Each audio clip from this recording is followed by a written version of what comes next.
ดีค่ะวันนี้พาหลานชายมาบอกเล่าประสบการณ์ตรงเกี่ยวกับโรคสมาธิสั้นนะคะก่อนอื่นให้เขาแนะนำตัวนิดนึงก่อนค่ะสวัสดีครับผมชื่อน้องพีมครับชั้นป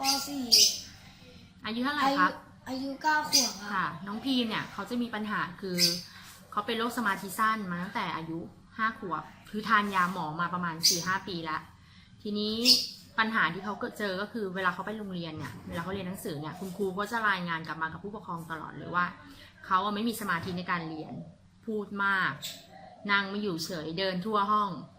ทีนี้มันจะเป็นปัญหาว่าเขาเรียนหนังสือไม่รู้เรื่องทีนี้คุณอานะคะก็ได้ไปเจอผลิตภัณฑ์ตัวหนึ่งคือตัวนี้โฟลตัวนี้จะเป็นผลิตภัณฑ์ที่ใช้บำรุงสมองนะคะก็จะแก้ปัญหาเกี่ยวกับเด็กที่แบบมีสมาธิสั้นด้วยลองให้หลานชายทานไป1 เดือนผลที่ได้เป็นยังไงเดี๋ยวลองถามเจ้าตัวดูเองนะคะน้องพิมทานแล้วเป็นไงบ้างคะตื่นเช้ามาไม่งวงเงียพอไปโรงเรียนคุณครูเขาว่ายังไงเวลาเรียนหนังสือ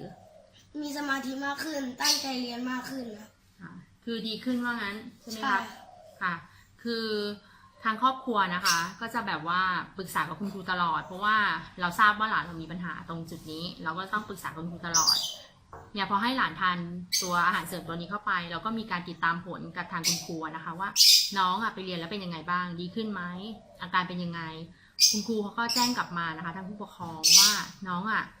มีความนิ่งขึ้นพูดมากน้อยลงไม่วิ่งทั่วห้องคือมีสมาธิมากขึ้นนะคะ